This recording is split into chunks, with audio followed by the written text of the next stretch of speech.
What's up? Hey, dude. Did you enjoy the penis flashing? Yeah, that's why I subscribed to you for, man. That's why what? That's why I subscribed to your channel. Like, that's the kind of content I want. Yeah, I know. Yeah, I feel like Yeah. I don't know. I feel like it's like too risky to do these like fucking Omegle live things because then I have to like. First of all, I think they're fucking dumb because it's like fucking 95% dudes on there and like out of all the girls there, like 80% of them are like fucking under 18. But like aside from that, just like all the fucking random weirdos jerking off. And then you have to like And this then, fucking. did you message Destiny, or do you want me to do it? Well, I'm just waiting for him to wrap up that like panel he's on. He's like been on there for ages. Yeah. He's just in the middle of something. I don't think an extra message will really help. Yeah. Can you heal me accidentally? Yeah, I tried the Omegle thing. One of the first things I saw was a penis. Why don't you troll more? Well, why don't you troll men, and then why don't you troll kids? Is that like a line that you just don't troll kids? Well, Q2, I don't really enjoy interacting with like underage people. I try to keep my interactions to people over 18. Call me Okay, crazy. no, I got you. No, it's not crazy. Well, it's not crazy. It's just that there are other YouTubers that like troll / make fun of kids on Omegle, and like they're maybe in a box, but still, it is like not out of the ordinary for a YouTuber to do that. Yeah, that's like a really good way to like sabotage my career because then like whenever anyone gives me shit, they're gonna be like, "Well, you were flirting with that kid on Omegle." Well, I didn't say flirt. I said troll. Jeez, Yeah, what the hell? but a lot of people can interpret trolling as like flirting. I don't know, man. It's just It's best not to mess with that. Like, just if you not see a gonna- kid, just like swipe or something. To roast some kids? I'm just not gonna interact with anyone under 18. It's just like common sense thing. I feel like for like someone who's a YouTuber. Well, I mean, that's just a different type of YouTuber, like I said, because there are a bunch of people that go on Omegle. Like, there's some guy that plays piano on Omegle. There's some guy that like actually just trolls kids, just roast them and shit like that. Like, there's people that do it, and they are still obviously on the platform and are YouTubers. It's just a different type of YouTuber. And if you approach it from a comedy angle instead of flirting, I think that'll probably be the best bet. Because if you try flirting with kids, obviously people are gonna hate you for it. But trolling kids is just like. I think I'm just gonna like not talk to kids. Period. Like the only kids I'm gonna talk to are my nieces and nephews. We have blood ties. Okay. I try to speak with the kid. I will. I'm not gonna talk to kids. I think it's fucking kind of bizarre. I don't know. Yeah, it's YouTube. If a fucking little kid approaches me while I'm walking my dog and says, "Hey, can I play with your dog?" I'm like, "Sure," and then that's about the extent of our conversation. And then I give them one-word answers. Actually, like when I'm walking, because I walk my dog a lot, right? And there's like obviously like little kids love my dog. I feel like mildly uncomfortable whenever like a bunch of like little girls run up and start playing with my dog, and I'm just like looking, hoping their parents will come because I'm like I don't want people to think that like you're lowering them or something, right? Like we're the kids. Like I just want to be clear, but like how can I like? If there's people looking around, I'm like, oh god, like, but I want to communicate. Hey, by the way, this little kid approached me. Okay, I didn't approach. I didn't want to do it, but I didn't want to be mean to the kid. You know what am I going to do? Like, no, you cannot play with my dog, you fucking little kid. Like I'm gonna be like, okay, sure, play with the dog, but I'm just like I'm like a fucking person. I'm just giving one-word answers. Really? Dog is a husky. How long have you had him for? 4 years. Oh, do you love him? Yes. Yeah, I don't know. Like, as an adult man, there comes a nature you should know that you can have like legit conversation with kids. If it's not like in an appropriate context.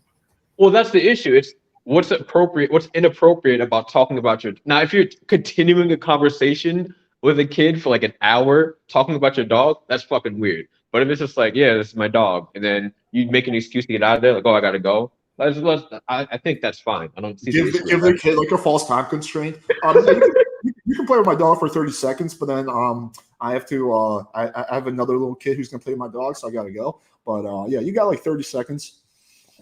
Oh, also too, it's like in the like suburb or. By the way, chat, like I'm heavily exaggerating. I'm not actually really like that. I'm just saying this like the thought enters the back of my mind, but I'm not actually like being super stiff and weird. I actually just that was me like heavily exaggerating. I actually tried to speak some cute girl in the gym. She was like as a discovered Moldavian, but suddenly she was 16. I'm like, yeah, a nice day then. Bye. Okay. Yeah. Like I'm not like even with a girl 17, I'm just gonna be like, all right, have a good one. All right. Yeah. Yeah, you're a lot older, dude. But the funny thing, I'm actually from Germany, and yeah, sorry if my English kind of fucked up. So yeah, I've read there some rules about it, and like if you older like 21, there's can be some problems with it. But if me like 20, so I don't think so. But can be some problem with police. I think like. Just Yeah. cut the Omegle TV streams. It's like there's penis flash risks and spare yourself the repulsion from women. There's literally like no upside besides entertainment. Alex, Like, don't you constantly ask me to do more of the Omegle streams? Yeah, you wanted to be. No. At first I thought it was funny, but then it's like sad. You know, like it goes from funny to sad very quickly. You know. I thought you were all about doing Omegle. I always see you in the chat. Omegle. Yeah, but dude, you have to understand. Like at a certain point, it's just kind of sad. Like it's funny at first, and then it's like, wait a second, this is just brutality. Like we need to put it to stop. Yeah, but you feel worse than Alex does for Alex. It doesn't affect my state or like my like. No, like of course it affects them like slightly. Like on the surface, it may not seem that way, but oh my god, you know. No, it really doesn't, bro. I used to work in sales. I used to go out and knock on like 100 doors. Do you actually hear me? 99 of them will reject me. You can't be good at sales if you're in any way faced by rejection. You're gonna get rejected doing. Yeah, sales is different. Way more. It's way different. No, it's not. People are slamming the door in your face. You're getting rejected. Yeah, but you're selling a product like versus like a face that's repulsive. It's like very different. Yeah, but I'm not trying. Like, I understand that the girl's not rejecting me; she's rejecting her idea of me, right? So oh my god, I haven't had a chance to like actually like. She doesn't know who I am. She doesn't know anything about me. So yeah, like I feel like you will never be good with anything if you like let rejection phase you like that. Like I don't give a shit. Okay, so a bunch of 12-year-old girls weren't attracted to me. Oh my god, how will I ever live? Guys, do you hear me? Or we got the girl punch in the air right now. Some 12-year-old wasn't into me.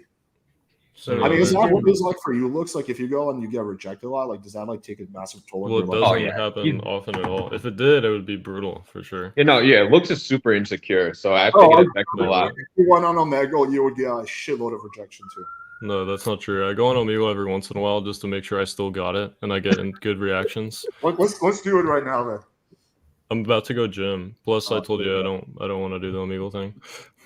Don't worry, the Jake thing will show. I mean, I'm calling massive cap on that. Okay, maybe you have a slightly higher success ratio than me, sure, but you are definitely the vast majority of girls you talk to are swiping left on you in like 20 seconds. You would be so surprised. Here, maybe I'll like make a video and send it to you. Like I'll just record like a full session for like an hour and then like show you how much of a different world it is. You'll see. Well, why not just? I mean, okay, if you have to go to the gym right now, fine, but why not do it live like I do it live? I'm not a content creator. Oh, here we go. What do you mean? Endless.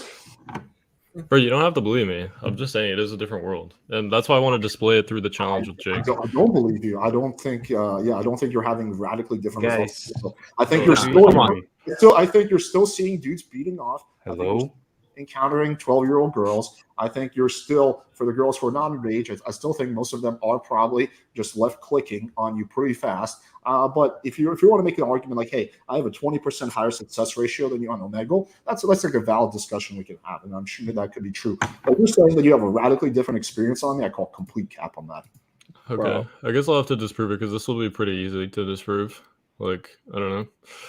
Okay. But looks, like, why do you care that Alex does not agree with you? Just do your thing, let Alex do his thing, right? No, but I don't know. It's just kind of sad seeing it. That's why. Because I feel for you're him. reading his mind state, though. He just said he's not sad. I don't feel sad at all. Yeah, but people say things and they think other things. Like, people cope, you know? Oh, my gosh. You're therapist now. You're psychiatrist. No, but seriously, people will tell themselves copes to feel better. Like, this is yeah, you know his mind better. Do you suspect I'm secretly sad right now because it does get to people. If you hear a shit ton of girls, I remember the last Omegle stream, like a shit ton of girls were saying like, "Ill, gross, ill, what's wrong with your head, whatever." Like this shit will get to you eventually. I don't know. I mean, they were teenage girls, and to them, Alex is really old, right? So of course we're going to say that. It's not just the age, bro. It's like It's not like, oh, you're too old. It's ill. It's very different. Smile. I don't know, dude. I feel like you're like not in a place to talk until you can like do the challenge and like disprove me. But like you're just arguing from a place of like theory right now, where you're like, well, I suspect that you're sad. No, I've already mentioned countless YouTubers do this and get like insane reactions. I have not seen anyone besides me do it live. I've seen this people. Yeah, the reason why they don't do it live is because you've seen these penis flashers, dude. Like, look at this shit. It's right. terrible. When you don't do it live, you can cut and pick. I can easily, if I spend a week, cherry pick 10, 20 really good interactions and make it seem like I'm crushing it on Omegle. That's not representative of your. Again, I actually kind of disagree on that. I don't think you can. Like, actually, though, there'll certainly be no girl that's like, "Oh my god, you're so fine," if she's not on like clear drugs or something. Like, yeah. Jesus Christ. 100% do. How about this? I'll put together that compilation if you do the live Omegle thing and you show me how different it is for a chat. Bro, you know I don't like showing my face a lot. Like I did the speed dates to prove it. Just let me be like anon. I'm a fucking black player. It's different with me and you. Okay. Excuse this. Choo choo. Here comes the excuse string. Choo choo. You guys do Alex, your own may I ask you something? You know, to each their own. Alex, may I ask you something? Yeah, go ahead. How good is your Russian? It's pretty good. I'm fluent. Well, let's test it.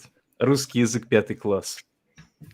Ты говоришь, что у тебя русский язык 5 класса или что у меня 5 класса?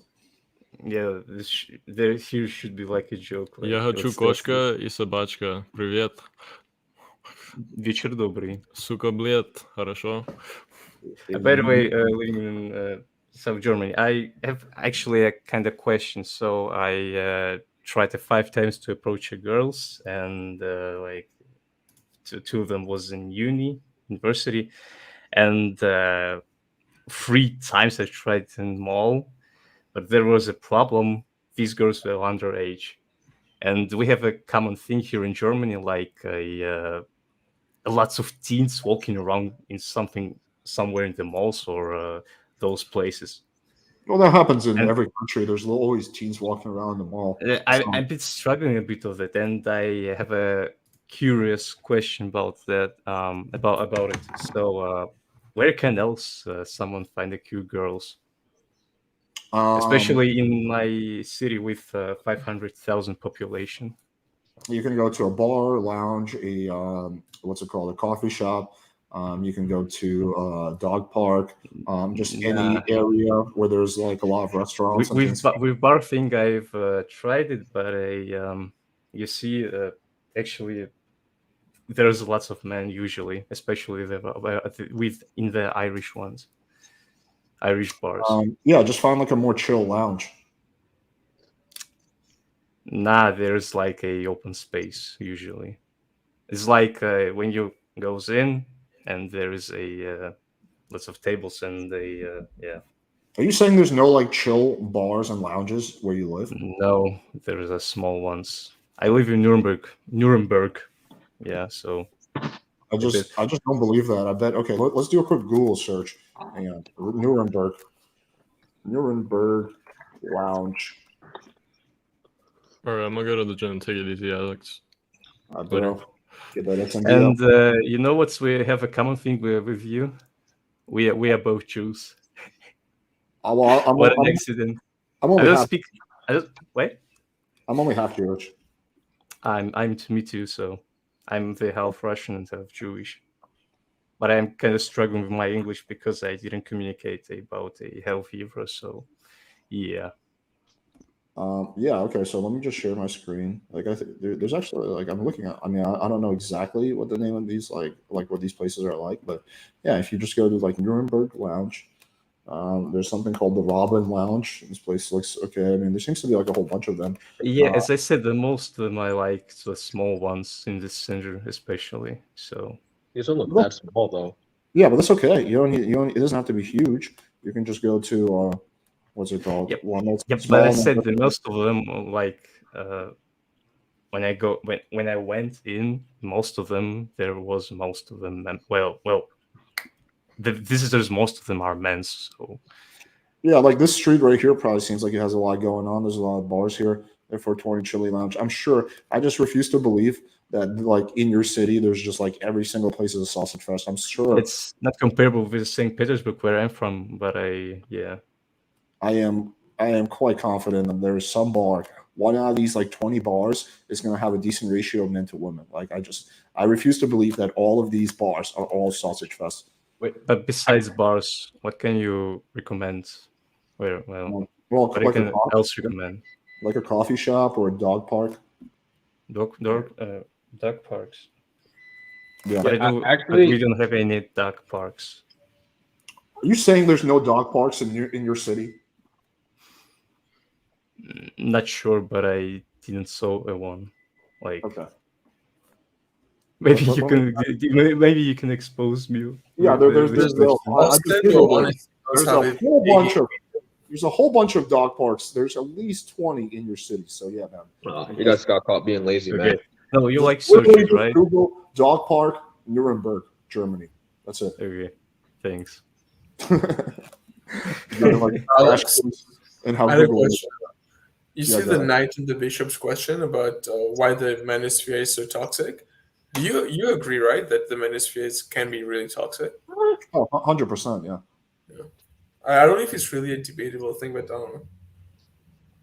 No, I think it's like slightly more toxic than other spaces, but it's not like the internet dregs where like people are out here doxing each other, people are out here like harassing each other. It's mostly disagreements online, and then sometimes people like meet up or say crazy shit about each other. It typically becomes personal. There's always people's wives, kids are being attacked. Nah, it's toxic as fuck. People rooting for each other to fail. Nah, like my community, I would say it's like one of the better ones, and even my community is like 1/3 of my community is like fucking toxic. Yeah, no, for sure. Like a lot of people are just like bitter and don't have much going on, and they want other people to fail. Well, no, are you talking about compared to the rest of the internet, or just compared to a positive, uplifting community? Compared to both, either. Compared to the rest of the internet, I would say the fitness community is not toxic as a manosphere from what I've seen. I mean, I can't speak for like, I don't know, like the golf community or the fucking hiking community. I don't know too much about those, but like some of the communities that I have been involved in, like the snowboarding community, the debate community, what's it called? The fitness community, they all seem to be not as toxic. I know the politics community is actually really toxic, but it's not. Yeah, politics is just toxic. Doesn't matter center, left, right. It's all super toxic. I remember some quote from GTA 4: "Liberals are morons." Yeah, I remember a quote from radio from GTA 4: "Liberals are morons." Oh yeah. I remember that. But I think, I guess it's not the most positive thing, but I wouldn't say it's like super toxic, draining. Like if you know how to move around, it's not that big of a deal. Like you just know which toxic people to avoid. Yeah, if you know how to move around and you don't get affected by it, like you have a shield, then yeah, it's totally fine. But yeah, like like if you like, it goes back to the Omegle thing. If you don't have like a shield, like you do need to have like a mental shield where like you don't let rejection from the outside world phase you, which is like you cannot get good at pickup or sales if you don't have that like thick skin or shield. So, but yeah, I can see for how some people though who don't have that shield, they would like get really fucking affected by a bunch of people being negative towards them. I've seen it. I've had people message me saying, "Yo, man, I'm so depressed because all these people in the comments are saying this." I've seen that many times, man. Yeah, but then it's like, how do you plan to be any type of online presence if you're afraid of negativity? Well, a lot of people are not cut out to have an online presence, but sometimes it's something as like a guy just like wants to just go on for a for a debate, right? Or he wants to like maybe go on a speed date, right? He's not trying to be like an online figure. He's just trying to like get involved, and then like people start shitting on him, and it like takes a toll on his like mental psyche. Oh, for sure. Like that, I can see that happening. But then again, it's like that's why you would not. Well, that's why you would try to either try to find better places or just not go on as often. Because, like, for example, like your chat, they're going to call me blue pill, probably make fun of my looks. That's about it. For me, that's normal. Like I'm used to people like making fun of those things. So it's not like anybody's doing anything new. So it doesn't affect me. And like I get And I get it's different for other people, but then it's like, how much do you really want to just show your face online and be out there online if you're afraid of negativity? Because you can't even be on Twitter without dealing with negative consequences. So I don't get why people think there should be like this super utopic space where everybody's happy and nice to each other just because you want to show yourself online. There's pros and cons to it. I mean, like, are you arguing that the community should stay toxic?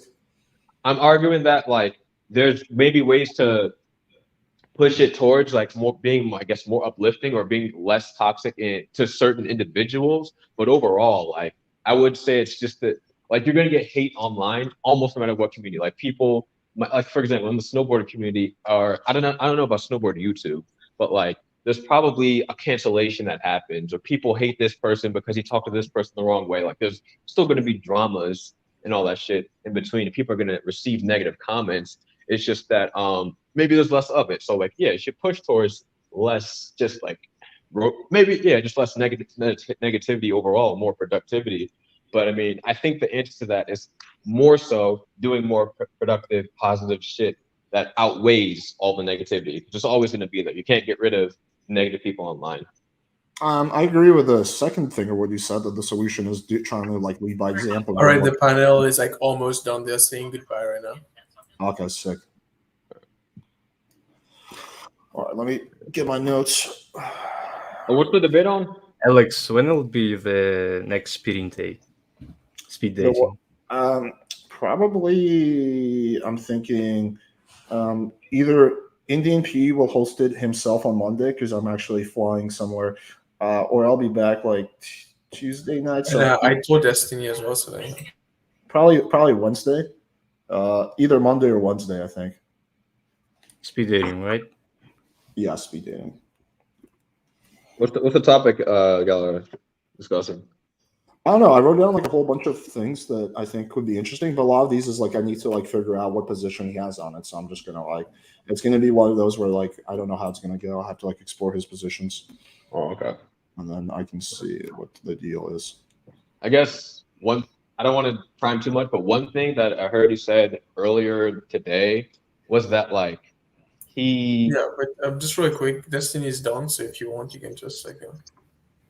Okay, should I just like call in? Okay, let me share. Wait, again, when will be the speed dating? I'm sorry, when will be the next speed dating? Is that Monday, Wednesday? Monday or Wednesday. Monday. Let me. All right, so guys, if you can stay on the panel, but we just let's keep it quiet. So because I will be able to hear him. All right, so let me share my screen. Okay, hold up a second. I gotta go to here. I'm just worried the audio won't work, but let's try it. Okay. Share my screen.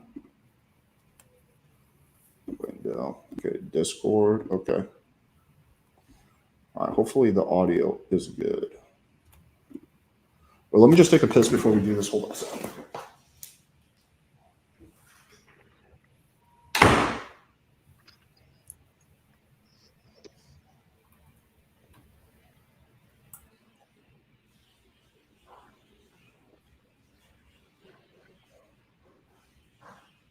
Saying.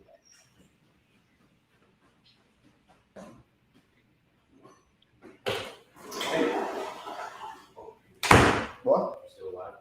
Yeah. All right, let's take a look. Okay, right, let me make sure that all is well.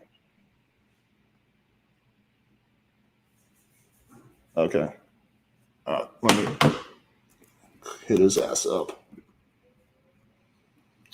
How do I do this? I gotta go to Destiny's room, I believe. Oh, there it is. Yeah. Click on that. Okay. And then go to Destiny's room. And also, like, message him and let him know you're waiting. Once you're in Destiny's room, just go down there. Okay. Destiny's room. Yeah. Once I click on that, am I live or no? Yeah, you'll be in the room. He needs to come on to talk to you. Okay, but this room is for like his friends and stuff. Okay, so go in here. Yeah. And just message him and let him know you're there. Okay. How do I message him? Click on the message on top left. The thing, there's like notifications there. Yeah. and go to him and maybe don't show it on the chat. Do it on a second screen or something. Oh, he says, "Yeah, give me a minute and I'll be done." He just messaged me. Okay, so should I just wait in that like back room? Yeah, just wait in there. He's gonna show up in a minute. Okay. Oh wait, shit. Okay. Should I hop on into Destiny's room, or do I just wait here with you? It's up to you. If you want to, yeah, feel free. Might be more. Yeah, you're not going to appear as a green circle if you don't go into Destiny's room. If you're worried about like how it looks on stream. May I ask you something? Just a quick question. Yeah, sure. Alex, how often do you see Russian speakers on your channel? Pretty often. Oh, really? Yeah. Because I really didn't notice yet, like for 2 months as I'm in your channel. So, I mean, like, yeah, people in the comments will, like, I'll always get emails from Russian people. Like, people will just speak Russian to me. So, yeah, pretty often, I think. They're from West, I assume? Or not? From West. Like Western Europe or like America or some. Because we get a late night now. Like, my clocks are not free. Oh, where are they from? I think most of the Russian people I talk to are what's it called? Are from America. Kazakhstan, America. No, like yeah, like they're Russians or Ukrainians or Kazakhstan people who moved to America. Kazakhstan girls are beautiful. The what? Kazakhstani, or I don't know. I usually should sleep now, but I'm like sitting and speaking with a dating coach. Fucking 4 a.m. Amazing. Hashtag winning. Yes. Okay. Chad, let me know if there's something that you think I should bring up too. I mean, I have a few things on my notes, but I have to kind of what happens. The unfortunate thing about me debating Destiny is we typically agree on like 99% of shit. So it's like whenever we do a debate, we just like largely wind up. He just winds up being like all fucking reasonable and shit. So wind up agreeing on a lot of stuff. But we'll see. I'm gonna see where he stands on like a lot of these positions. And if you want him to debate your audience, you could just get him a link to the StreamYard. But I don't know if he's in the mood right now because he just had like a 3-hour panel or something. Yeah, I watched small parts of it. It seemed like there was one guy that was being a massive fucking prick to him. I remember that. President Sunday. Yeah, I do always find it weird. I do find it really weird the obsession that some like red pillars have with like Destiny's sexuality. Okay, he's bisexual. Who gives a fuck? Like it's like to them, I feel like they think it's like a gotcha moment. Do you know that Destiny is not 100% straight? It's like, yeah, we know. Like, who gives a shit? I don't know. It's like I do think there's like borderline like homophobia like in this community where like they obsess with homophobia. Like, look, if he was like in the closet or something, we could call him out on that. But like, he's like super upfront about it. Like, I don't know. To me, it's like not even a talking point. Like, I couldn't even imagine like bringing that up in a debate. Like, by the way, it's such a cringe like talking point. Like, who gives a fuck? And Ron Carlos said, not Ron Carlos, someone asked about, so PNK, asked about like to talk to Destiny about SMV. I have talked to him about it. I'm pretty sure he's on board with it. Like, he agrees with us on it. There's two statements that he made that I watched during your guys' conversation that I probably disagree with him on, but I have to further push his position. Most men are decently masculine. I disagree with that. And most men would gravitate towards a dominant woman if they didn't have insecurities. I disagree with that too. Yeah, that's pure projection on his part. I don't know if it's like projection per se. I think maybe that's just like what he believes. I don't know, like there's this thing as like wanting somebody to take charge. That's usually because you're just less confident. You're more confident. You'd want to take charge as a man, usually, as far as I can tell. Like, that's what I was saying. It's a little bit of projection. Because I don't think a lot of men really want like a dommy mommy. It's just like they'd rather somebody take the leads because they're not confident. That's that. If they have confidence, they wouldn't want that.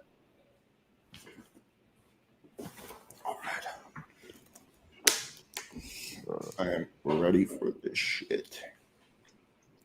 By the way, I remember the Bruno Porosnik. Yeah, the guy who's made the videos about Gay Britain and so on. The what? Yeah, Bruno Porosnik, the meme guy. You know him? I can No. share in the chat if you want to. I have some clip of him. His clip. Let's do that after the debate because I feel like it's gonna start any second now. Okay.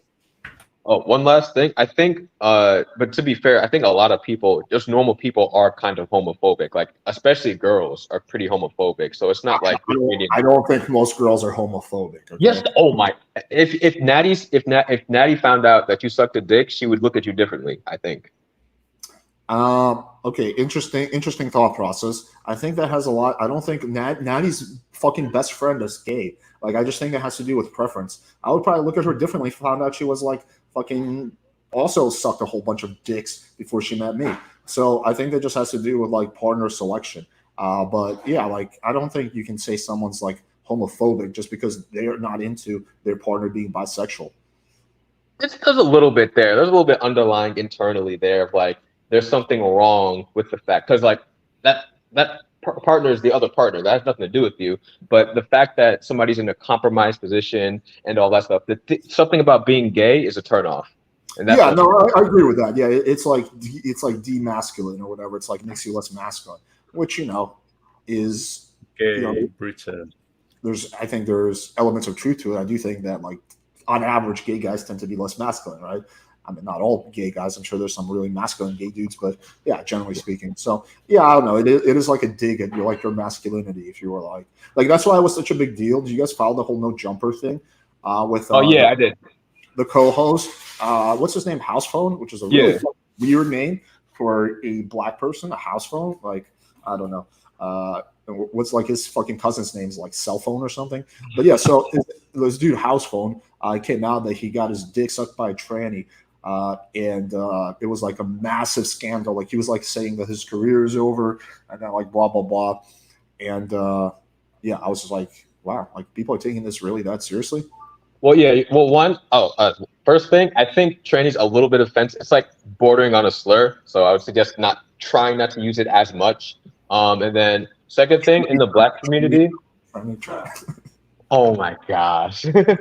No, I won't use that word if there's a trans person on the panel. Like I will never use it to like talk about trans person. But yeah, I don't want to modify my speech because of PC culture. But I've never like called a black trans person tranny. Yeah. Yeah, I don't know. It's just I don't know. It was just something. I think it's better. I think you're better off not using it because it's like it can be considered a slur type. It's like there's a bunch of yeah. I just can't be considered a slur. That's all I'll say. And then the second thing, like in the black community, especially in the hip hop community, there is definitely homophobia and definitely transphobia. So like basically, House Phone basically had to come out as bisexual because he had his dick sucked by a trans person and there's already homophobia there. And I don't necessarily agree with the thought process, but that's kind of what happened, and that's why it was a big deal. Okay, here's a controversial take that some people might give me shit for, but I think is just simple truth. Do you notice how like specifically we're talking about subsects of the black community, we're talking about like the rap community or like people who are like from the streets. We're not talking about like black professors or like something like that, or like black engineers. We're talking about like a subsect of the black community, like the one that's like kind of grew up in poverty, is like maybe in the rap scene, whatever. Right. I feel like every single like that community is a bunch of, honestly, here's again, I'm just gonna say it, is a bunch of snowflakes, and they're like so prickly and they're so worried. Like every time someone like says even mildly like if you like makes a joke or something like that, they take it so personally because their like egos are like so through the roof, and they're like they feel the need like if someone like makes itself like if Vikram was like makes a joke about me, I'm just gonna like laugh about it, right? But like they can't do that because they're like fuck, like he's attacking my masculinity. Now I have to go and like fucking shoot up his whole family because this guy made one comment about me on the internet. Okay, right? That is a straw man. That is hyperbole. But all right, I just want to make that clear. I like the House Phone type, the community. Alex, I think you should mute yourself in Discord. We can stay on this topic. I can stay on this topic, but like it is not that serious. I know what you're talking about, but it comes from something, and there is a reason for it. It's not just people are snowflakes. It's more of a respect thing, and it comes from like I guess the prison culture too. Like people are coming in and out of prison. Like, okay, so for example, let's talk about the one thing, the homophobia thing. In the outside world, homophobia really gets you nowhere. but in prison, homophobia might save you from getting raped because you don't like gay people. Because if anybody even looks at you weird, you're gonna punch them in the face, and that might stop somebody from trying to take advantage of you. In prison. Yeah, well, like we're not in prison. I'm just talking about like you see, like I see this on No Jumper all the time. Like someone says one thing, and then these guys just fly off the handle. Like we're talking about, like we're not talking about like amateurs. We're talking about people who've been podcasting and hosting for a while, and they just like fly off the handle. Like they're very fragile. Like they're not like secure in who they are. Like I see this. Like that's why like that like house phone, like who I think is a decent dude, like flew off the fucking handle when like the whole thing happened, and like Adam made one remark about like, hey, I paid for your mom's funeral, which is I don't see how that's derogatory in any way. Oh my god, that's a terrible statement. Like you should never say that to somebody if they're emotional already. No, but the guy said, "Hey, you don't even care that my mom died." He was like, "What do you mean I don't care? I paid for her." Like, yeah, but you bring up something besides you couldn't pay for your own funeral, bitch. Like that's basically what he said. He didn't say that, but that's how it came off. No, he was just saying it's not true what you're saying that I don't care about your mom because I pay for her funeral. Like that's not. Yeah, but that's insensitive as fuck to bring up publicly. But I'll have to say too, there's a wild thing when you can literally assault your boss and your boss apologizes to you. Like in no way happening. They were friends, dude. It's different. If House Phone straight up said, "We are not friends. I don't consider you my friend." He straight up said that. When was that? Afterwards? During that discussion, he straight up said, "I don't consider you my friend," and Adam was like, "Wow." No. I bet he said my friend wouldn't do that. He assaults his boss and gets away with it. Like his boss. Oh my god! Like you guys have no idea of like, I guess violence or like the like acceptable forms of violence in different communities. Like that was pretty light because I don't think it is acceptable to try to that's a wild thing he's saying because he casually points out that you're incorrect about your statement that you don't care about his mom. Okay. No.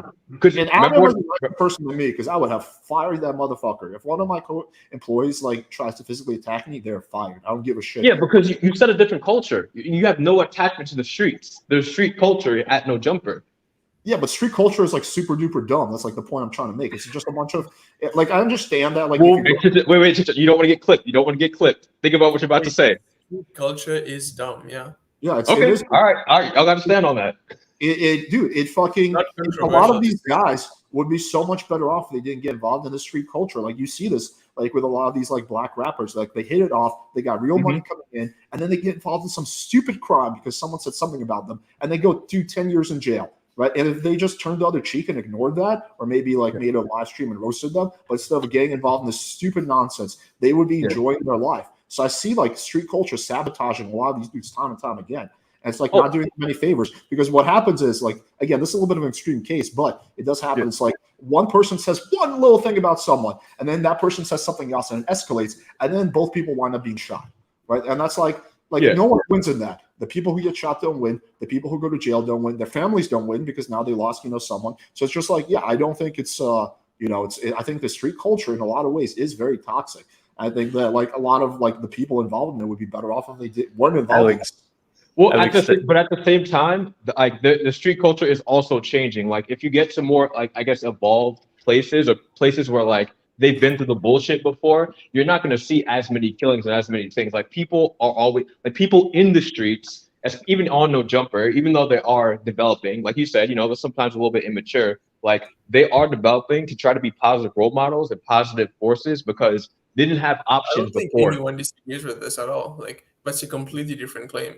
Alex's point earlier was just that it's not in no world is it okay for you to like assault your boss and then you just get away with it. The fact that the street culture is changing does not even respond to what Alex said earlier. Okay, so I'll respond exactly to that. So the people who control the world, the people who run shit are not involved in street culture. They look at it and they think it's courage. So the people who have all the power, who are making the big plays, they're not people who are like sitting around the street culture. Someone joined it.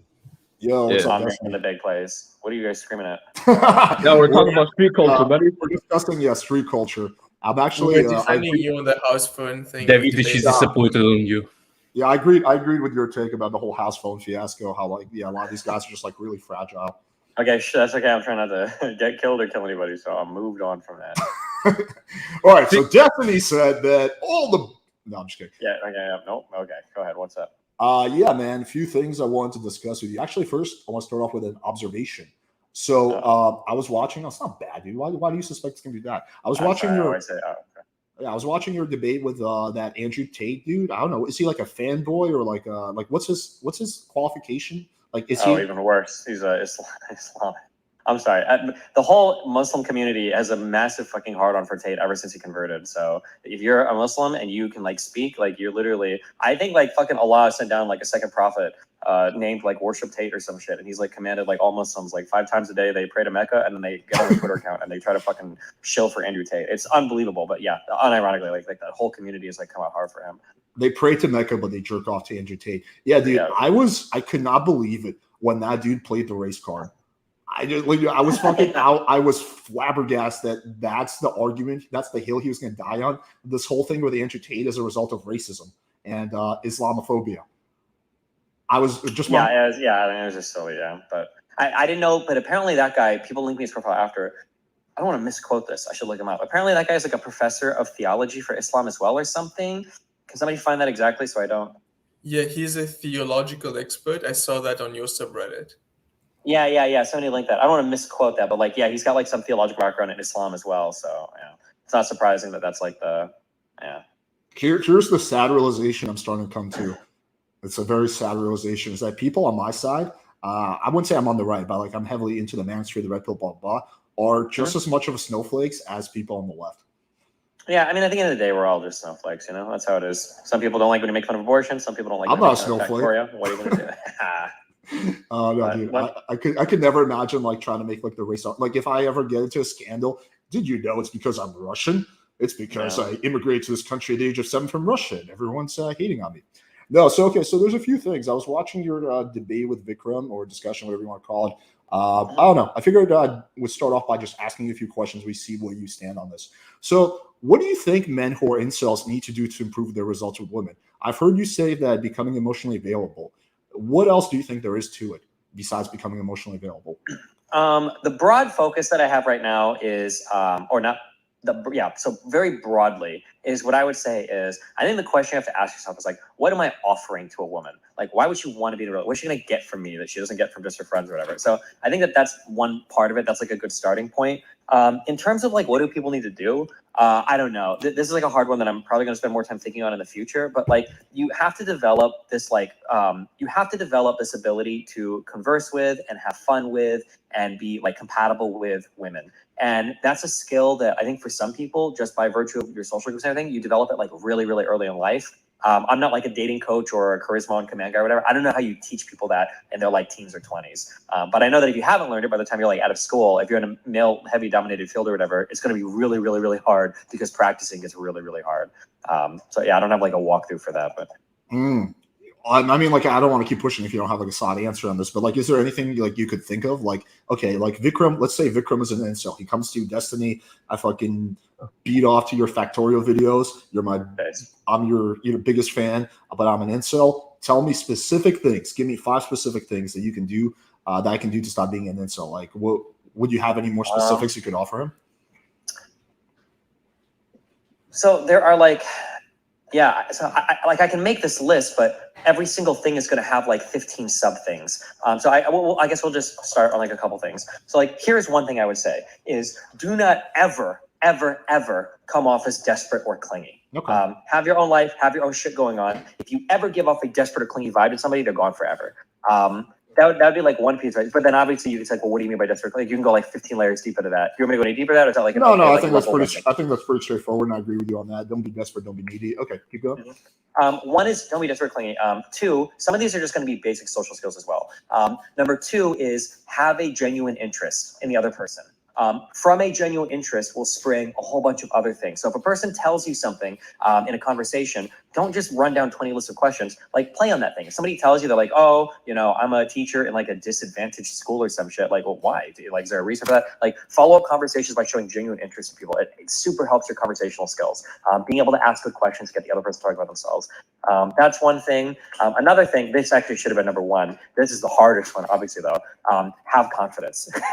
That's like the most important fucking life skill you can have. But in terms of like developing that or fostering that or what that looks like in a conversation, It's probably going to play into a lot of these other things. Don't come off as desperate, having a genuine interest in another person. Like all these things are kind of vibing off confidence.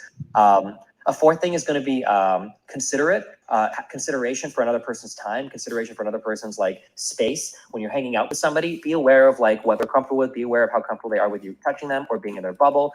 Be considerate of other people's time. Don't be fucking late to first dates. Don't ever fucking do that. Don't be late to a first date. When you're talking to somebody on a first date, don't ever fucking look at your phone ever, not even a single fucking time, unless your mom is dying and you've got a special ringtone for it. That would be a piece of advice. Yeah, these are all like really general disparate pieces of advice, but I think these are probably some of those. I haven't thought about like what were like the top like 3, 4, 5 things I'd say, but like these would be like a starting point, I guess. Yeah. Fifth one is going to be unironically, is going to be like rooming and grooming. If you're going to bring a girl back to your house, buy a fucking plant or something. Don't make it look like your like dorm is like Ted Bundy's fucking jail cell. Like have some kind of like thing going on. And then the general thing of like, make sure that you don't have fucking patchy facial hair, get a decent haircut, make sure that you don't even have to have good fashion, just have clothes that fit, and make sure that you're presenting yourself about as well as you can be, you know, without having to go to the gym and getting shredded or anything like that. Those probably be like my starting point somewhere. Okay. There, yeah, I wrote down everything you said. The only one I want to explore further is to be confident. So Vikram asks you, but Destiny, how do I become confident? So what would you tell him? Yeah, go back in time and be 6 years old and work on it. No, but like seriously. Yeah, I'll say this is what it means to me. I don't know how you foster this in other people. I'm not a very socially reflective person.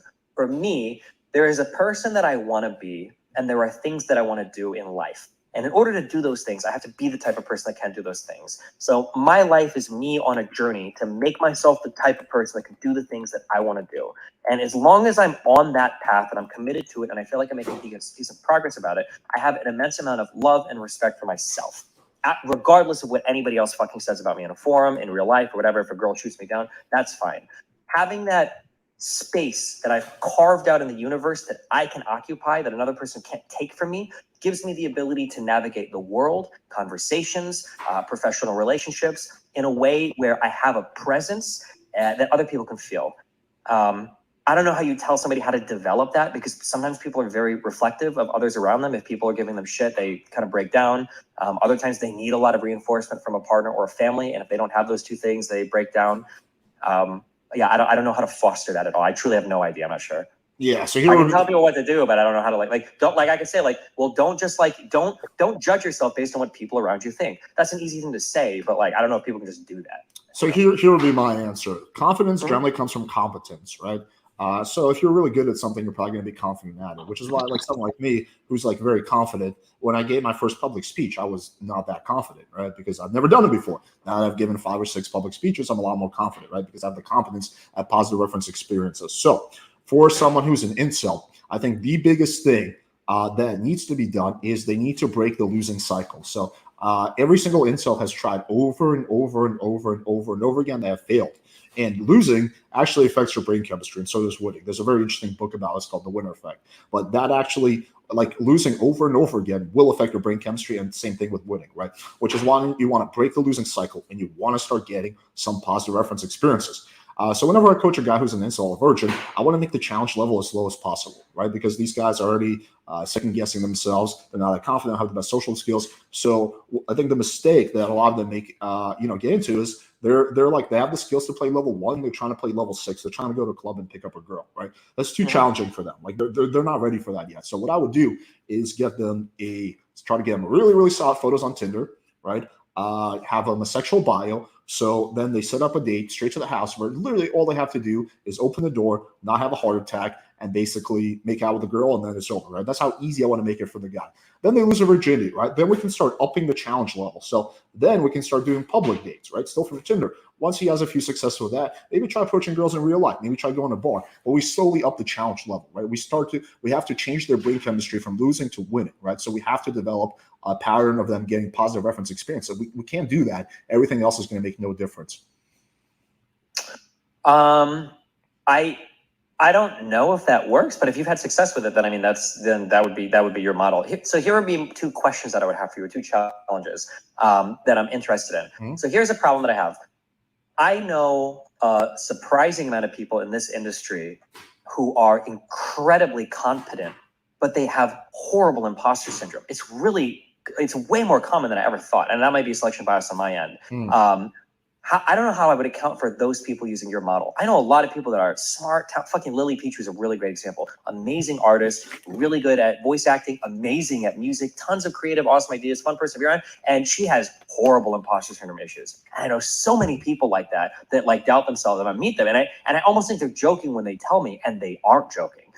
So that's like one challenge. And on the other end, and I'll let you tell me how you do this. On the other end, I've met people that are very confident, incredibly confident, but these motherfuckers don't have fuck all for competency. They're arrogant. They don't deserve the amount of confidence they have. They can be fuckboys. They haven't really done much on their own. They come from rich fucking families. They haven't do, but these guys exude confidence. Like, what the fuck? Why? You don't deserve to be this confident.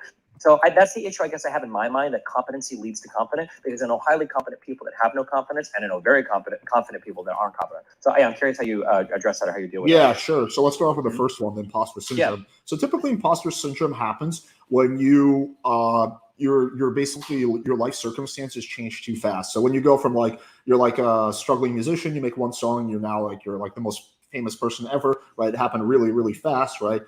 Your internals haven't caught up to the externals, right? In deep down inside, your perception of yourself, your self-image hasn't changed to accommodate your circumstances. So really the way around that is to just be slow and progressive, right? So, and again, with this stuff, unless you have a song that hits it big or something like that, if you're just learning success with women, you're not really going to go from nothing to a lot in a very short time span, unless again, I don't know, something crazy happens. So I don't think that's something you really have to worry about when it comes to, game with women. I think that typically happens more with careers where people just take off too big. You see those with lottery winners, right? Which is why the statistics on lottery winners are just abysmal, because these people go from being broke to being, having $100 million in one day. And deep down inside, they still think they're broke, right? And that takes again, that's why they get imposter syndrome. But do you know anyone in the pickup community who has imposter syndrome, or anyone on my side of the internet, or is this more just musicians? It's everybody that works in content creation. It's some people that work professionally. I've met a lot of pretty talented people that work as devs and stuff, who think that they're not good at all. And then I've met a lot of people that talk themselves up a lot that are freaking dog shit. Yeah, I don't know. It's just it's interesting to me. Yeah, where the imposter syndrome and the overcoming syndrome. But what you're saying essentially is that small victories over time will very slowly remodel the inside of your brain to give you more confidence to tackle new challenges. Because once you see you can accomplish some things at a smaller level, you can start building it up to basically bigger levels, essentially. Yeah, you change your self-image of yourself. So everyone has a self-image that they carry around, right? And whenever there's a massive incongruence between our external results and our self-image, that creates stress, that creates anxiety, right? So if your self-image is that you're a loser who's not good with girls, and you have a hot girl who's into you, you're probably going to self-sabotage, right? Because whoa, right? And you're not even going to do it consciously. It's going to be subconsciously, right? But again, and there's different ways to change your self-image. There's an interesting book that talks about a different way to do it through meditation or whatever. I've never tried it that way, so I don't really speak on that. The way I've done it is through a series of small victories over time. And then basically eventually your subconscious realizes, hey, I'm no longer this loser. I haven't been this loser for years. I'm actually, somewhat good with women, right? So, and then your self-image starts to mold and change. Okay. Yeah, maybe. So the second... Yeah, I don't know if I've met a lot of people that do that, but it's possible. Yeah, I don't have the experience building people like that. So yeah, you could be totally right. Yeah. Yeah, I mean, I would use myself as obviously using yourself as an example isn't the best, but I would use myself when I was 18, 19. I literally thought I was the biggest loser when it comes to girls. I was just why would any girl ever be attracted to me? I'm such a loser, right? Obviously, I don't think that anymore, right? And just that was massive amounts of just repeated actions over and over again. I mean, there's other things you can do. You can do what's the term? I forget what the term is, but basically it's when you have a negative thought and you twist it and make it positive. That's a psycho. What's the term? Cognitive behavioral therapy technique. I don't know. I've never tried that, but I think there's other ways to do it. I just can only speak on the one that I know. But the second thing, people are confident without confidence. That is true. Those people do exist. There's kind of two types of confidence. There's your core confidence, and then there's your specific specific confidence when it comes to the activity, right? And there's some people who are fortunate enough to have a high level of core confidence due to the fact that they had really good upbringings. So when they were like, where their self-image was being really molded around like 7 or 8 years old, people were constantly telling them they were the man. People were saying you're awesome. They were the popular kid in school. And that gives them a false sense of superiority, right? And typically more has to do with ego than self-esteem. They have an ego that they're this awesome person. And you know, the difference between ego and self-esteem is that people who have self-esteem, they don't really care what the outside world thinks about them, versus for people who have an ego, their ego is dependent on external validation. So yeah, that can happen for sure. There are those people that exist. You can have confidence without being competent, but if you start developing competence, on average, you will improve your confidence in that activity. And when you build up confidence in certain areas, in several areas, then that starts to bleed over and you start to get some core confidence, right? So, you know, you can do things that you've never done before, but you still feel at least somewhat confident because you're like, hey, I've done all these other things. I've succeeded. I'm not a loser. I'm a guy who can get things done. And that allows you to be more successful in other areas of your life. Sure. Okay. But yeah, so going back to the 5 points you made. So you said, don't be desperate. I agree with you that one. Don't be, don't be desperate. Don't be needy.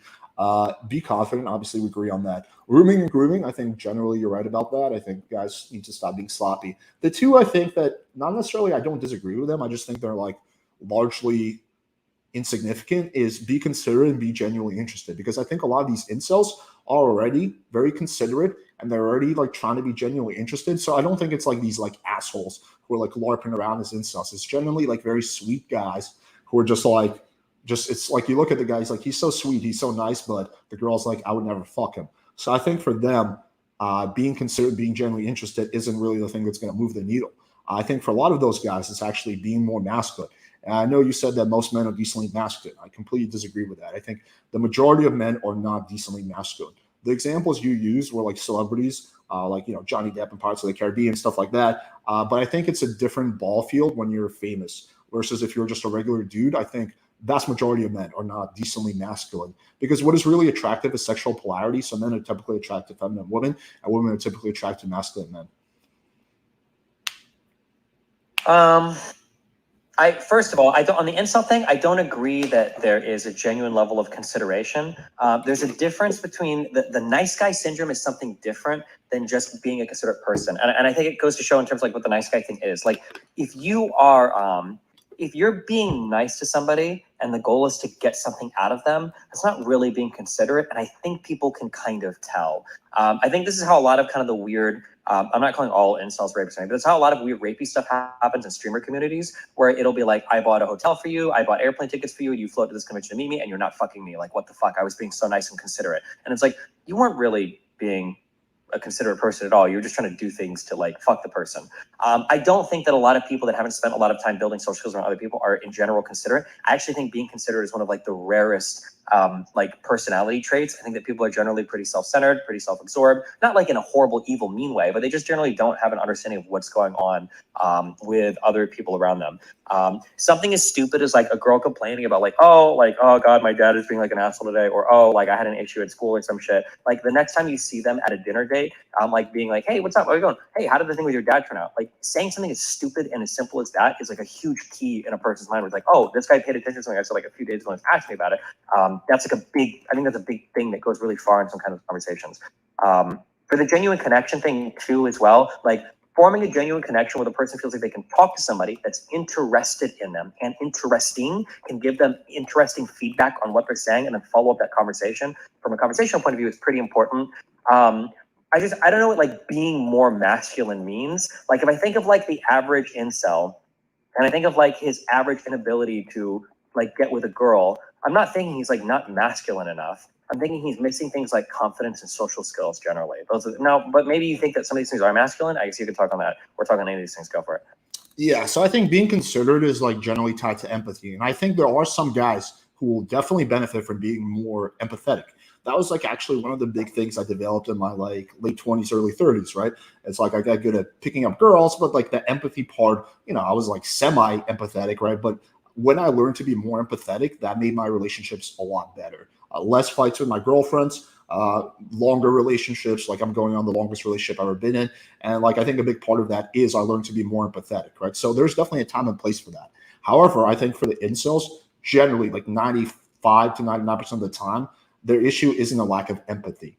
I think a lot of these guys are, a lot of these incels are, at least from what I've seen, like take that I am Skippy guy, very feminine, very awkward, just kind of like, just a girl doesn't look at him as like, yeah, like this guy would fuck the shit out of me. The girl looks at him, she's like, yeah, this guy would like do my homework for me, right? It's just like the vibe they give off isn't like a confident, grounded, dominant man who's gonna fuck the shit out of the girl. It's just not the vibe that girls get from I am Skippy and any of these other guys. Wait, real quick, who is the I am Skippy guy? Oh, you've never heard of him? No. Oh, bro, I just opened up a whole can of content for you. He's like this 40-year-old virgin.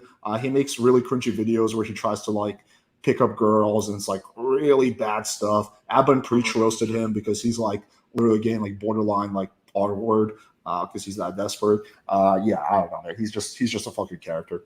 And Destiny, I think you reviewed one video of him like a year ago or so. Hold on, I barely could make out what The you were saying. cringy date thing, remember? Vikram was saying you reviewed one of his videos like a year ago. Oh, okay. I might have. I just don't remember. But okay. People are saying in chat, I've watched some of his videos before, but yeah. But yeah, he's like the poster child of like an incel, right? Or a virgin, right? And it's just like when you like, and I've coached a lot of these virgins and incels, and it's always the same thing. It's not like I coach these virgins or incels, and it's like, wow, this guy's like too much of an asshole. He's like too like, cocky. We need to wait. Just real quick on that. Yeah, go ahead. Because you keep saying this thing. When I say not empathetic or not considerate, I don't think that the opposite of inconsiderate is not asshole.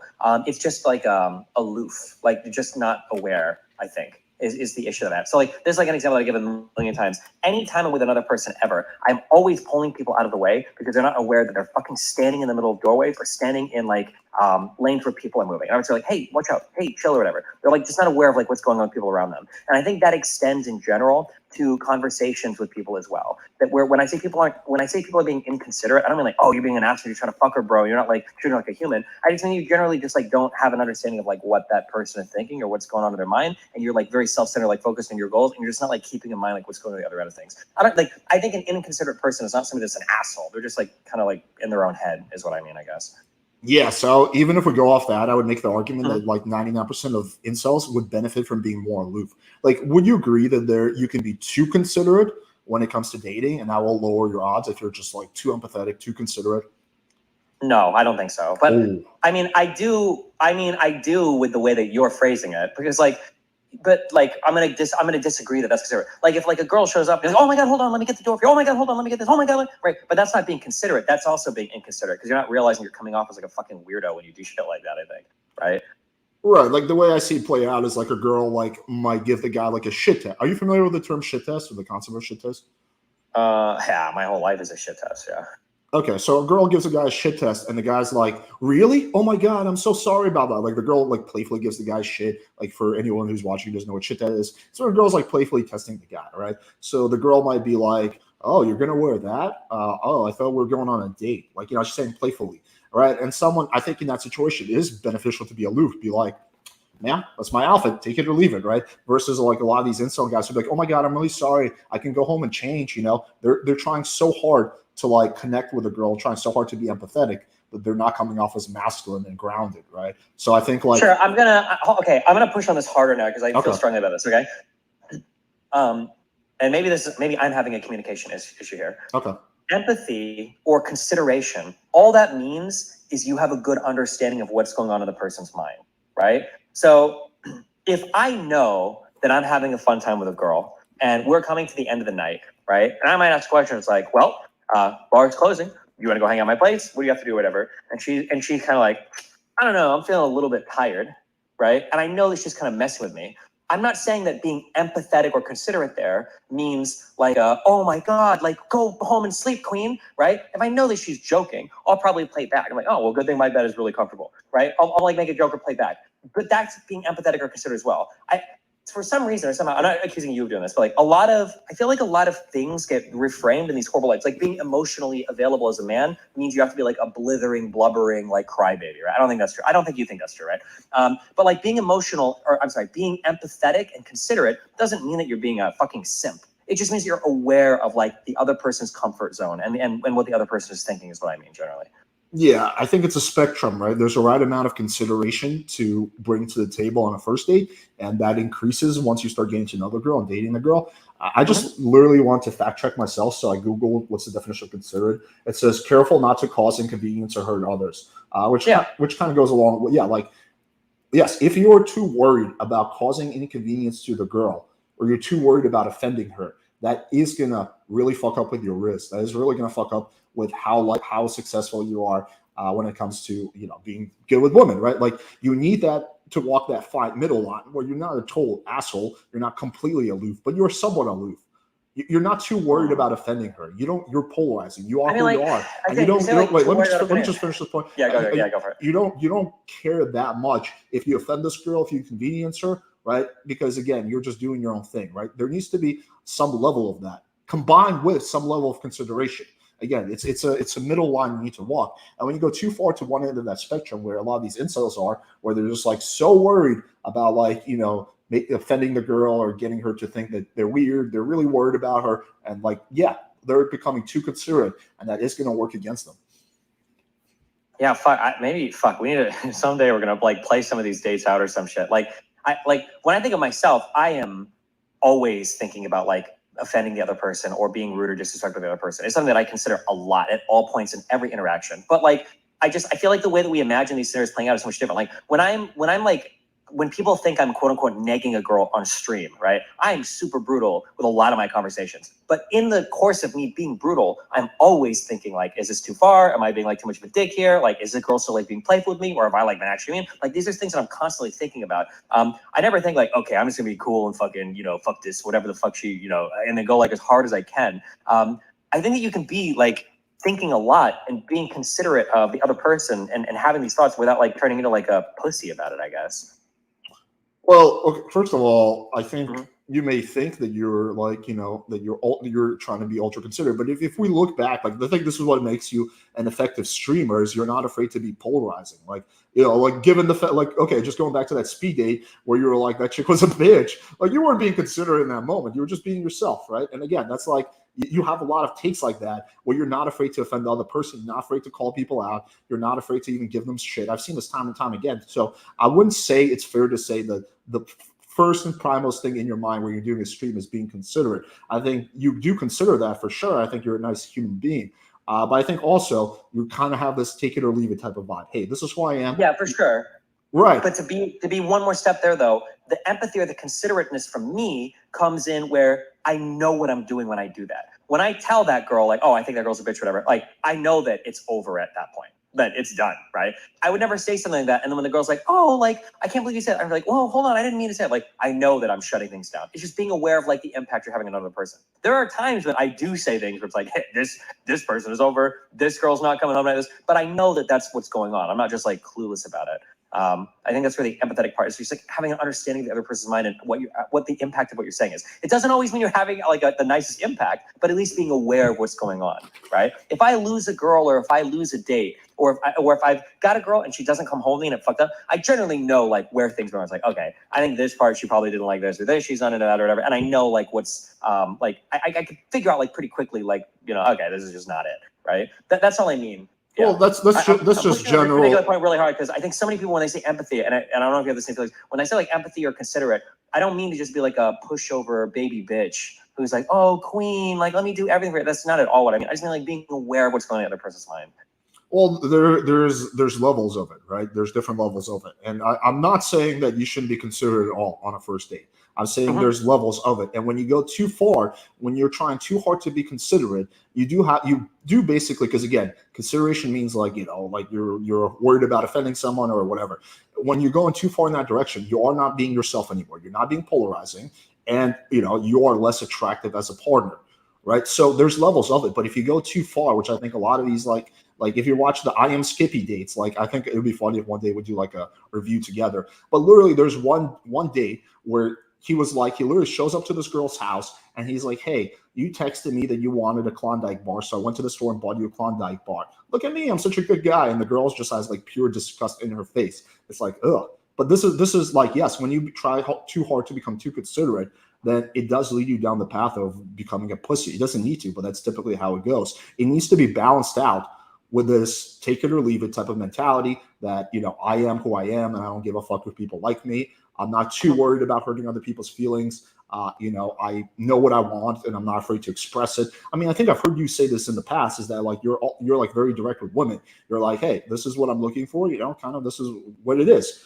right? That's the opposite of being like ultra considerate. If you were ultra considerate, then you would be worried that you expressing that you're looking for sex would offend them, right? It's consideration to some extreme. It's long-term consideration. Maybe you can make that argument, but that's not what these like incels are doing. They're not showing up on the date like you would and being like, hey, this is what I'm looking for and blah, blah, blah. And this is like my sense of humor. They're like trying really hard to just get the girl to like them. And they're really worried about offending her. And they're really worried about making her uncomfortable. And they go way too far in the other direction.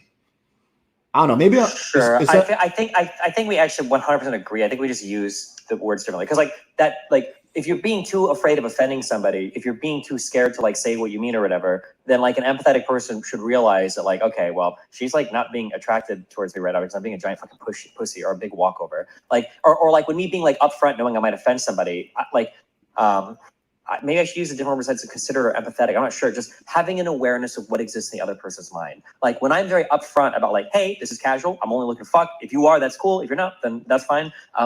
That to me, that like the response I'm looking for there, my like dealing with the other person is still going to be pretty empathetic. But when I say empathetic or considerate, I have an awareness of what's in the other person's mind. I know this might turn the other person off. It doesn't mean I'm always trying to be the nicest person. It doesn't mean I'm always trying to like simp or suck out the person. It just means I'm aware of like how they're feeling about things. But we're going back. Like I said, I think we largely agree on the effect here. I maybe just don't like this word, or maybe I need a better word for it or whatever. Because I'm agreeing with everything you're saying past that. Like you shouldn't be like trying really hard not to offend somebody, or trying really hard to never say anything that makes the other person sad, or being like an ultra simp. Those are like huge turnoffs. Like I agree with you on that stuff. Yeah. Let me ask you this question: when you're on a date with a girl, what takes higher priority?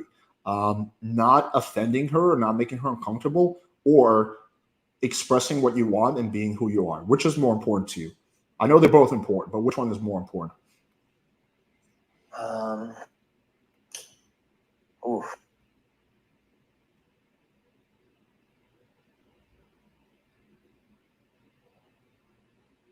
I probably, it depends on what those things mean. Fuck. I would probably lean, like when you say expressing who you are, can you talk a little bit more about that? What do you mean by that? Yeah, just like being yourself. Like you want to make like, let's say you're talking, you want to make like a edgy joke, right? That you think is funny, and like you can do one of two things. You can like just say fuck it, I'm gonna make that joke, and she's either gonna fuck with my humor or not, or you could be like, ooh, I don't want to like offend her. It's a little too much. I just won't say it. I'll just be quiet. Or the girl does something you don't like, you can be like, hey, like I'm not saying get butthurt. We can be like, hey, that wasn't cool. Or you're gonna be like, hey, I don't want to rock the boat. That's kind of what I'm getting at. It's gonna, well, that's hard because I have a lot of mass. It's going to depend on who I'm talking to, right? So, like, if I'm hooking up with somebody recently, like, there was a girl who, like, was previously I dated was like a communist and shit, and was like very, very far left and shit. There was a lot of very edgy jokes that that I'm not going to say around her. I will push. I'm going to push a little bit, and I'm going to make some kind of edgy jokes, but nowhere near the level of edge I'm normally at. So it's going to be enough to establish that, like, hey, I've got a pretty edgy personality. I'm going to push you a little bit on some things, but I'm not about to make like the most insane jokes I have, because she's going to fucking stop talking to me immediately if it's too much. But that's going to depend a lot, I think, on the person I'm talking to and where, like, I try to meet them where they're at in terms of how I establish my personality, if that makes sense. Yeah, that's just social calibration. That's something that's also essential if you want to be good with women, right? You have to be able to calibrate. Yeah, I'm going to act differently around like an OnlyFans girl than I'm going to act around like a church girl if I ever go on a date with a church girl one in a million years. So yeah, I think that's something a little different. It's just calibration. Okay, what is like? Let me pose the question like this: what is like one date activity that you just hate doing? Like for me, I personally don't do dinners on the first date, right? Like that's something I hate doing on a first date. What is it for you? Is there anything that you just hate doing on a first date? Group activities. If it's a first date, I want it to be one-on-one. I don't know if that counts or if that's no, it does count. Fair enough. I'm the same way. Okay, so there's a girl, you like her, and you're like legitimately interested in her. She invites you on a group date. What are you gonna do? Are you gonna agree to the group date, or are you gonna say, hey, I'm not really into that? I'd probably just stop talking to her.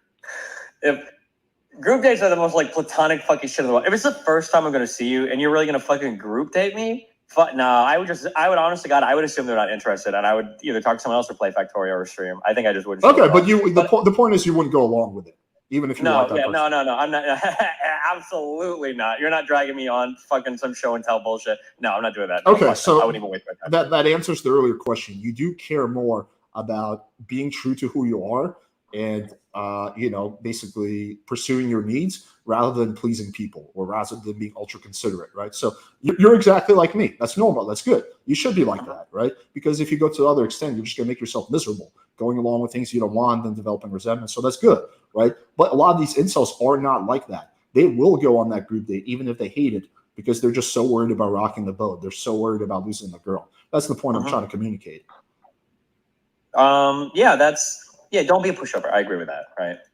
Like you have developed because like being a pushover and not establishing boundaries. Because another way I put that group date shit is I'm not gonna have in my opinion. I think we agree on this. Women have even talked about this before. I think women decide within the first day at least, if not hours, on how they're viewing you in terms of sexually versus friendship wise, and going on any kind of group activity. I feel that's a really easy way to be close friends with somebody.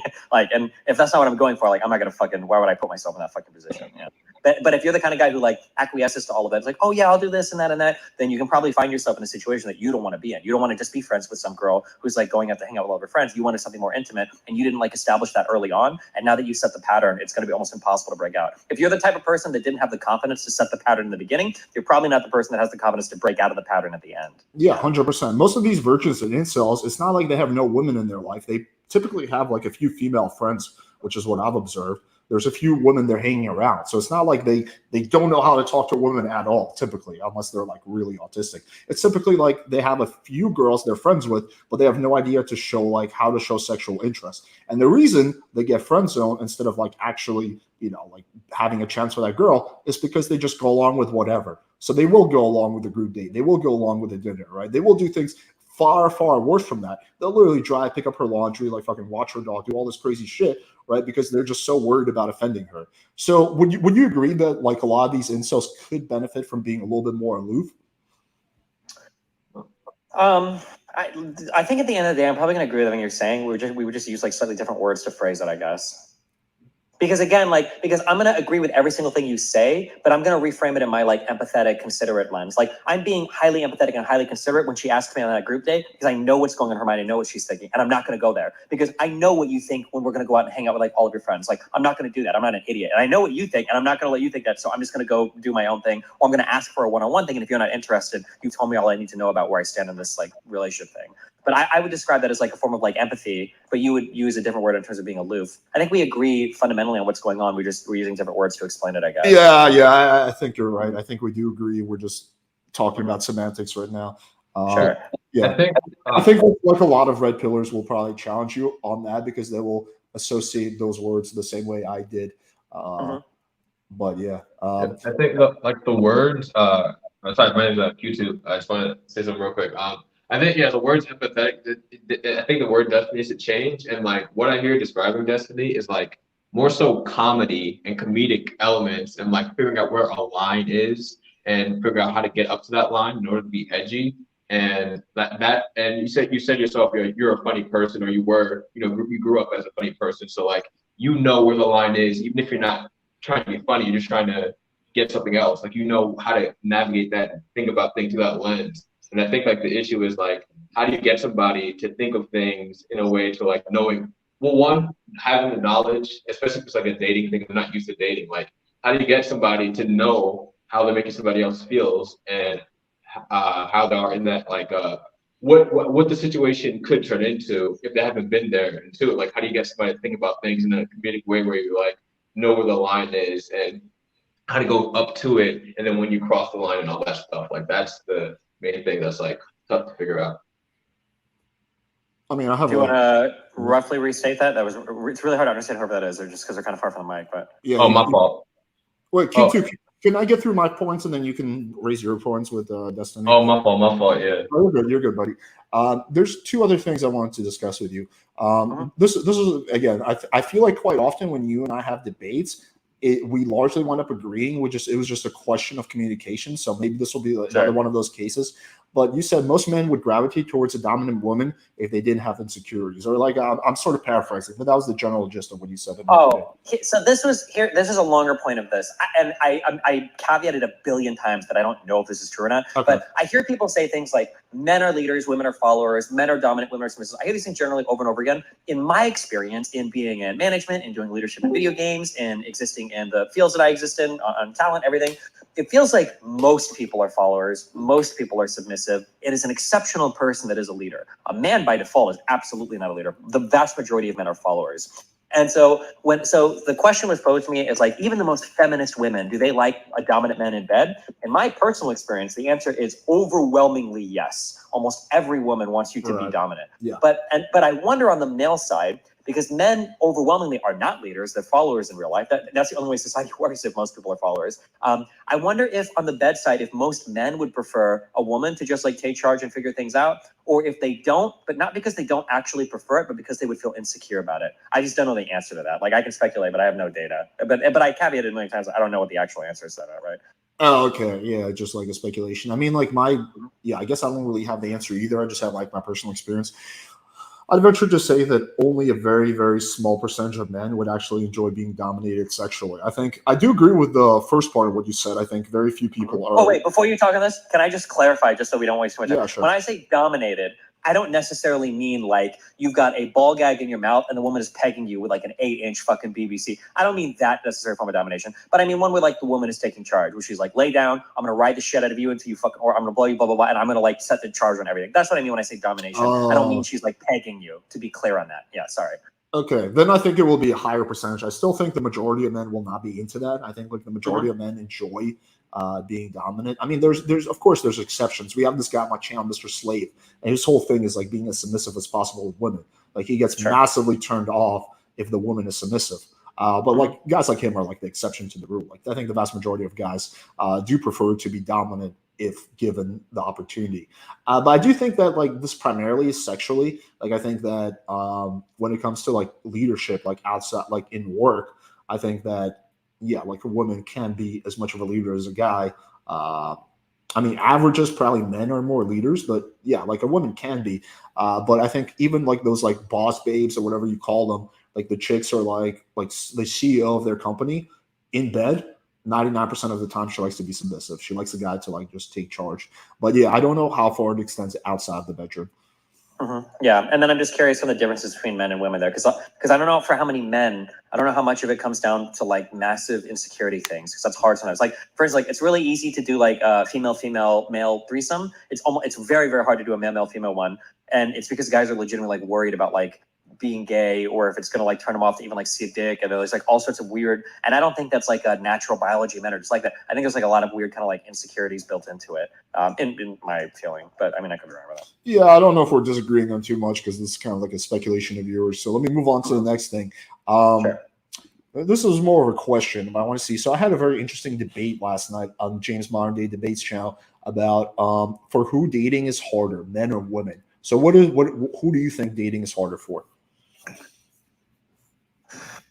It depends on what we mean by the harder. Like I would say that dating is harder for men because it's harder for them to get into relationships. But then I would say dating is harder for women because it seems like it's harder for them to find people they want to date. But so I don't know, like I don't know how I would consider like dating is like a really broad thing, and who's it harder for? I'm not sure. Okay. Yeah, I mean, just give my take on it. Sorry, what? Can I just give my take on it? Yeah, sure. Yeah, sure. Go ahead. Yeah, hey, Steven. I feel like so the general thing that I've heard is that it's easier for women to get the first date, but it's a lot easier for men to get the second date. But then the issue from that would be that most men are not getting the first date. So only a minority of men would even make it to the second date to have a benefit. So overall, like men would have it a lot harder. I have a hard time seeing from which metric would women have a harder time within the dating scene. The harder time for women, the challenge that women face that men don't face is it's very, very easy for women to get sex from a lot of guys because guys will fuck way lower than their dating standards. So women have to play interesting games around controlling sex for men because they're not trying to be a person that somebody wants to just fuck. They're trying to be a person somebody wants to just to fuck and date. And that's a challenge that women have to face that men don't ever really have to worry about. Let me give my take. Sorry. I was going to say, isn't that a friend? I'll just respond and then you can go and I'll stay quiet the rest of the day. Go ahead. I was going to say, isn't that like getting laid is the first step to a relationship, right? You begin, you have sex, and then you get to know each other more and more. Nope. Getting laid is the first step to a relationship, the same way that being really close friends with a girl is the first step to fucking. They're totally separate things. There are guys that will fuck women that, bro, not only would they never want to be fucking in a relationship with them, they'd kill themselves if this woman got a selfie with them and post it on Instagram. Okay? I've done that before, okay? There are absolutely women that guys will date. Guys will fuck so far below what they would date. And that woman thinks, Alex, I know you've been in these situations, and I hate being here, and it's awkward, but like, fuck, hold on. I don't want to piss off anybody. No, you're good, man. You won't offend me. No, I don't care about offending you. I care about offending people I talk to. If you're a woman that I'm currently talking to, you do not fit this box, I swear to God, okay? But it sounds like I'm describing you. I swear to God, I'm not describing you, okay? Just in case you're a woman who's talking to me right now, okay? There are women that will fuck a guy, and they're not getting quite, like, the response they wanted of him. And sometimes when they don't get a response after a while, they'll start, like, sending pics because they know that, like, you'll open the app to check for the picture, but you didn't respond to their messages, so it's the way... Like, there are women that will keep playing that sex card over and over and over and over and over again because they think eventually they're going to get you close to a relationship, but you're not ever moving in that relationship direction. The same way that guys get friend zone, I think women can get fuck zone. So I'm just pushing back on Vikram's point there that like sex is the first start of a relationship. Absolutely not. It could be, just like how talking to a girl and getting kind of friendly with her can be the first part of like fucking her, but not necessarily. Sometimes those things run on totally different tracks. Sorry, I got to massively push back against that. May it a few cents. I'll let you go ahead. Can I just respond to this and then I'll let you go ahead, sure. I promise. No, but here's the thing, Destiny. It's like a guy might get like a really average dude who has like maybe even below average game or whatever. Like that guy could get laid maybe once a month or even less than that. While that girl, even though she might get fuck zoned a lot, she's getting laid like 5 times a week if she wanted to, or even like I said 5 times a month. Like yeah, but remember, overall, it's different desires. The woman's goal is not the sex, because women can get sex whenever they want. The woman's goal is like she's more likely to reach that relationship stage just based on the number of people she could go through, you know? Maybe. May at a few cents. Wait, hold up, Max, one at a time. Wait, okay, I got to massively push back against that. All right, so I would start off my series of inquiries with a question for you, Destiny. What percentage of women that you've been in a serious relationship with did you start dating before having sex with them? Because for me, it's 0. Probably 1. Probably my first girlfriend, my first girlfriend, high school. Yeah. But the vast majority of your relationships you had sex with before you started dating them. Every other one, yeah, for sure. Yeah. That's the kind of person I am. Yeah. Okay, yeah, you're like a lot of guys. Like that is extremely common. So yeah, for guys, typically, we have sex with a girl, and then if all else follows, we. So typically, like the vast majority of time for men, sex does come before the relationship, and sex is the starting point for a relationship. So I don't think you can say that those two things are like loosely correlated or like not correlated at all. There's a heavy correlation. Like every guy pretty much is like having sex with a girl, and then he likes her. They keep having sex, and they start dating. That's how most men operate. Yeah, kind of. Oh, this might be actually something we have a huge disagreement, because I think I've heard you say this point. I disagree. I think a woman knows.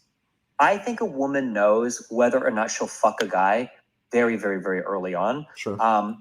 I think a guy knows whether or not he'd date a girl also really, really early on. I don't think a woman, and I don't know, maybe you'll disagree with me. I don't think a woman can ever fuck her way into a relationship with a guy. Just like I don't think a guy can ever friend his way into a relationship with a woman. If you see a woman and she's like, maybe for you, or not you, I'm sorry, but for a guy, she's got like a 50-person body count, and she's got like some friends that you don't like. She's kind of got like, we'll say 1 kid, whatever, like pile on all the horrible, whatever shit that people don't like about women. Let's say she's got all that, 50 body count, 1 kid who's 6 years old, a baby daddy who's kind of weird.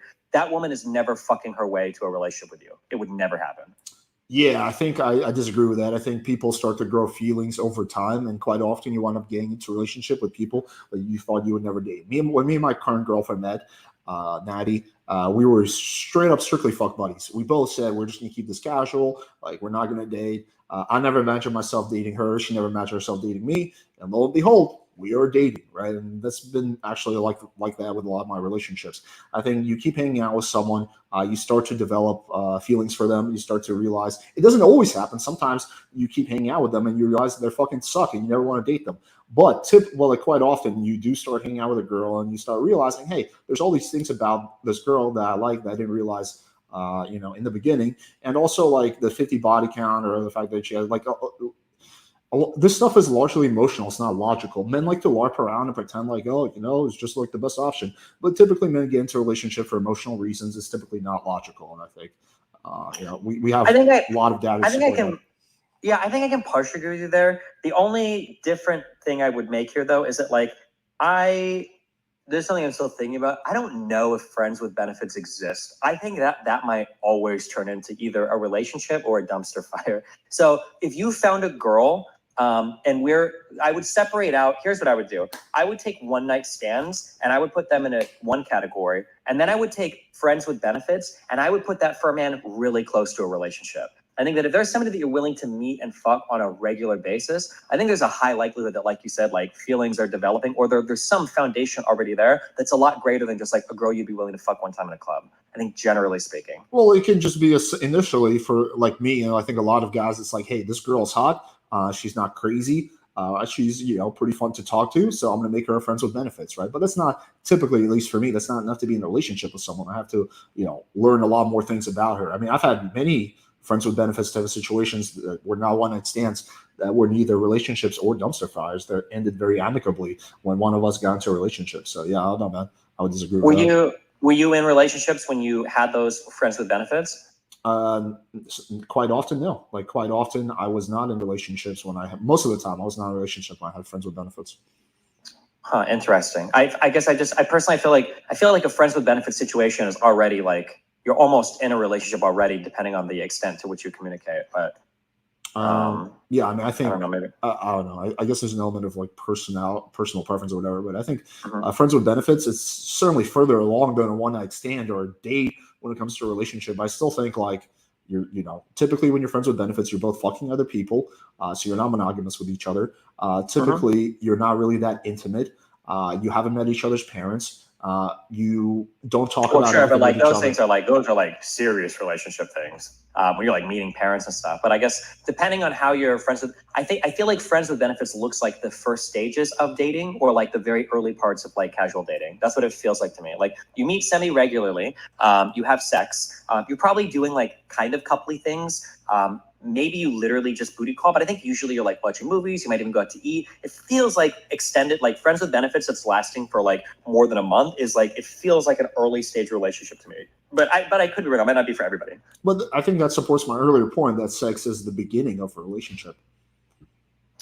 I mean, it's the point is whether or not sex is the beginning part of a relationship, because I think any relationship is going to have sex before it begins. It's whether or not like sex is kind of like what builds into the relationship. I guess the earlier point that I feel, and I might not, maybe I would change my notes, but the earlier point I feel is that like if a guy is willing to engage in like extended, like a friends with benefit situation with a woman, like I feel like you've already made a lot of pretty challenging decisions with the woman that are like close to like deciding to date her. Maybe you're not fully dating her yet, but like here's a question, I guess. Here's a question, okay? Yeah. Okay. Think in your mind of all the girls that you've been friends with benefits with, okay? Or think of like extended friends with benefits situation, right? Yeah. Are these girls and then think of, do you have women in your life that you fuck one time that like you don't really you wouldn't fuck them on the regular? Yeah, of course. And then you've got women that you've dated before, right? Yeah. When you think of friends with benefits, do you think that they're closer to the women you've dated or the women that you would have like a one night stand with and don't really want to see again? I think they're probably closer to the woman I've dated, but for me to be in a friends with benefits situation with a girl, she just needs to be hot, semi-reliable, and not horrible in bed, and like not crazy. That's really all the criteria for me to be in a relationship with a girl. There's like 20 more things. I need her to be semi-intelligent. I need her to have a good sense of humor. I need her to be very empathetic. I need her to be very loyal. Like, there's like so many things. So only a small percentage of the girls I was in a friends with benefits situation with would I ever actually like seriously date. It's like probably like 10% or something. It's a small percentage. Gotcha. Okay. I feel like a lot of my friends with benefits end up with me being in relationships with, because I do open relationships, I'm already in a relationship with somebody else. But I feel like a lot of the girls that I've been friends with benefits with, if like one or two things would have been different, I probably would have dated them. Like I'm pretty close because we're already doing a lot of things that are like, we're almost a couple. Because if I'm friends with benefits long-term with somebody, we're probably going out to see movies, we're probably going to dinner, we're probably sleeping over, we're probably hanging out. But I might be more intimate with my like sexual partners maybe than you are. Or maybe you do that too, I'm not sure. Yeah, no. When I'm just friends with benefits, we just basically have sex, and once in a blue moon, if we're both hungry, we'll get food. But yeah, it's gotcha. Okay. Yeah, maybe it's different.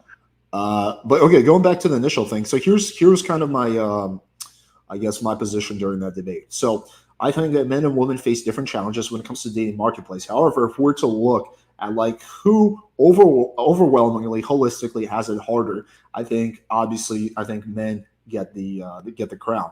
And I think that that's for a variety of reasons. I think that the other side likes to make it seem like men are the gatekeepers of relationships and women are the gatekeepers of sex.